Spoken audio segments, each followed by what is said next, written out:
Hello बच्चों, तो अभी हम लेकर आए हैं एक आपके लिए छोटा सा वीडियो जिसमें हम समझने की कोशिश करेंगे कि जो क्वेश्चन है जेईई मेंस में आते हैं एक बहुत ही कॉमन से टॉपिक से जिसका नाम है कॉमन टेंजेंट। ये कैसे सॉल्व करना है और इन्हें सॉल्व करते टाइम किन चीज़ों का ध्यान रखना है जिससे हमारे क्वेश्चन आसानी से हो सके। तो आइए देखते हैं कि कॉमन टेंजेंट क्या होता है।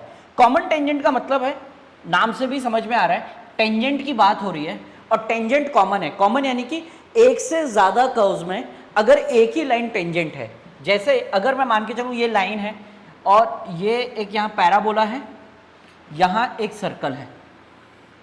अब ये जो लाइन है ये पैराबोला और सर्कल दोनों के लिए टेंजेंट है। ज़रूरी ये नहीं है कि जिस पॉइंट पर, क्योंकि हम जानते हैं टेंजेंसी जो होती है एक पॉइंट फेनोमेना है ना, तो यहाँ पर लेकिन ज़रूरी नहीं है कि जिस पॉइंट ऑफ कॉन्टैक्ट पर ये एक कर्व, जो हमारे केस में सर्कल है, एक कर्व के लिए दूसरे कर्व के लिए भी उसी पॉइंट पर हो। ऐसी कोई भी कंडीशन रिक्वायर्ड नहीं है।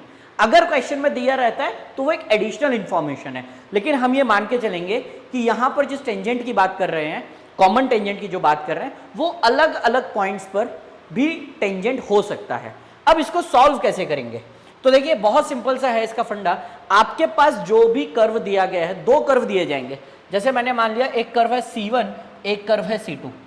अब मैं यहां पर देखूंगा दोनों में से ज्यादातर अगर आप ऑब्जर्व करें तो कोई एक स्टैंडर्ड कर्व होगा, यानी कि अगर मैं यहां पर देखूं तो एक हो सकता है y square is equals to 4x type का एक पैराबोला हो, और दूसरा जो है वो x-1 का होल स्क्वायर प्लस y-2 का whole square is equals to 3 square, यानी इस टाइप का शिफ्टेड कर्व जो कि सर्कल है अभी हमारे केस में, जिसका सेंटर 1,2 है, रेडियस 3 यूनिट्स है ना। ऐसा भी हो सकता है कि यहां पर y square is equals to 8x-2 एक शिफ्टेड पैराबोला हो, और दूसरे केस में x square upon 16 plus y square upon 9 is equals to 1। इस टाइप का एक इलिप्स दिया हो, कुछ भी हो सकता है। आपके पास दो कर्व दिए जाएंगे, ठीक। अब अपने को इसको सॉल्व करते टाइम किस चीज का सबसे ज्यादा ध्यान रखना है? सबसे पहले आप एक लाइन अज्यूम कीजिए स्टैंडर्ड टेंजेंट। जी स्टैंडर्ड टेंजेंट क्या होता है? जैसे कि हम जानते हैं अगर कोई line y is equals to mx plus C, ये टेंजेंट है किसके लिए? y square is equals to 4ax के लिए। तो हमें यहां पर पता है कि स्टैंडर्ड टेंजेंट होगा इसके लिए y is equals to mx plus a by m। I hope आप लोगों ने ये पढ़ रखा होगा। इसके अलावा हमें ये पता है अगर कोई इलिप्स है x square upon y square plus x square upon a square plus y square upon b square is equals to 1, तो इसके लिए स्टैंडर्ड टेंजेंट होगा y is equals to M x plus minus under root a square m square plus b square. और अगर circle में ले लूँ x square plus y square is equals to r square, तो इसके लिए standard y is equals to M x plus minus r under root m square plus 1।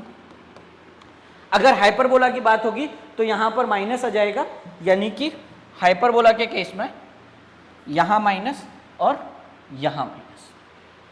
Clear है? अब इन सिचुएशंस में हम देखें, इसके अलावा भी कंडीशन हो सकती है। बिल्कुल, हमारा जो ये टेंजेंट है ये पैरामेट्रिक फॉर्मेट में भी आप ले सकते हैं, y t is equals to x plus a t square, है ना, डिपेंडिंग अपॉन योर कंफर्ट। अब इसमें कंफ्यूज नहीं हो रहा है सर कौन सा लें? भाई तेरे को जो कंफर्टेबल लगे। आपके घर में गाड़ी भी है, गाड़ी में एक्टिवा भी है, साइकिल भी है, कार भी है। अब आपको ये डिसाइड करना है कि आपको कौन सी गाड़ी इस्तेमाल करनी है किस मोमेंट पर, ठीक।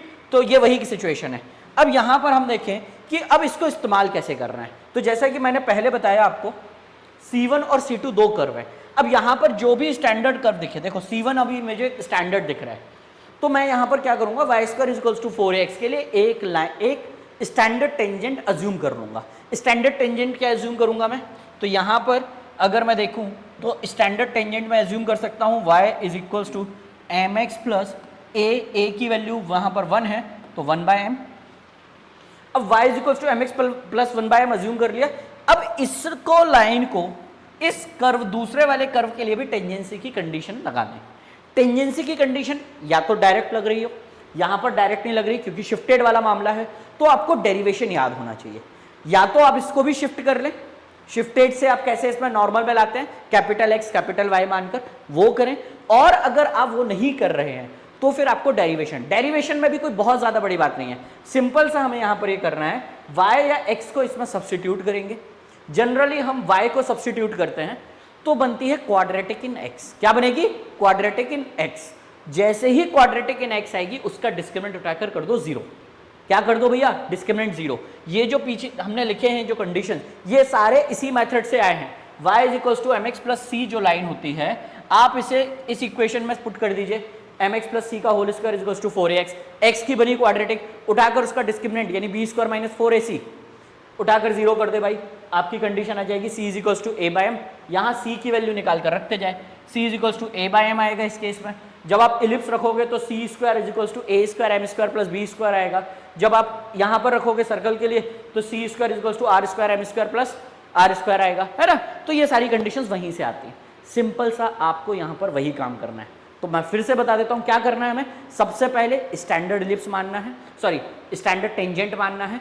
स्टैंडर्ड टेंजेंट की कंडीशंस हमारे याद रहती हैं, नहीं है तो मैंने यहाँ लिखी हुई है, आप इसे पॉज करके लिख सकते हैं और याद कर सकते हैं, ड्राइव भी कर सकते हैं।